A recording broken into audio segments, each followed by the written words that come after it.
সূর্য দূর থেকে যেটি শুধুই একটি হলুদ বর্ণের গোলক, তবে কাছ থেকে এটি উত্তপ্ত প্লাজমার বিশাল আকার এক অস্তিত্ব। প্রাচীনকাল থেকেই জ্যোতির্বিজ্ঞান গবেষণার কেন্দ্রে রয়েছে সৌরজগতের এই নক্ষত্র।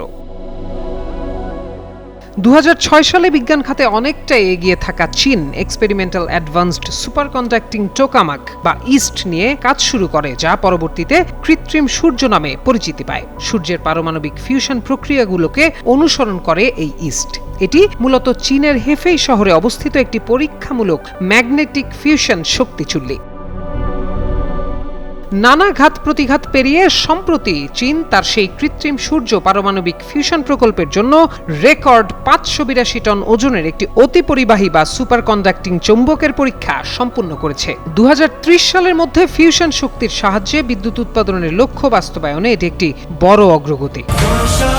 45 বছর ধরে কোটি মানুষের আস্থায় পাইপের বস আরএফএল পাইপ। ফোর্বসের এক প্রতিবেদনে বলা হয়, হেফেইয়ের ইনস্টিটিউট অফ প্লাজমা ফিজিক্স এই চৌম্বকটি নির্মাণ করেছে, যা কোনো ফিউশন রিয়েক্টরের জন্য তৈরি এ যাবৎকালের বৃহত্তম ম্যাগনেট। ডি আকৃতির এই কয়েলটি প্রায় 21 মিটার লম্বা এবং 12 মিটার চওড়া। Burning plasma experimental super conducting টোকামাক নামের রিয়েক্টরে এটি ব্যবহার করা হবে।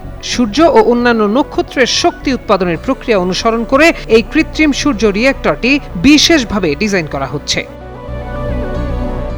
বিজ্ঞানীদের মতে রিয়েক্টরটি প্লাজমাকে 100 মিলিয়ন ডিগ্রি সেলসিয়াসের বেশি উত্তপ্ত করবে, যা সূর্যের কেন্দ্রের চেয়েও অনেক গুণ বেশি গরম। যেহেতু কোনো পদার্থ এই তাপমাত্রা সহ্য করতে পারে না, তাই প্রকোষ্ঠের ভেতরে অত্যন্ত শক্তিশালী চৌম্বক ক্ষেত্র দিয়ে প্লাজমাকে ভাসমান রাখা হবে। এজন্য রিয়েক্টরটিকে ঘিরে এমন 16টি কয়েল স্থাপন করা হবে।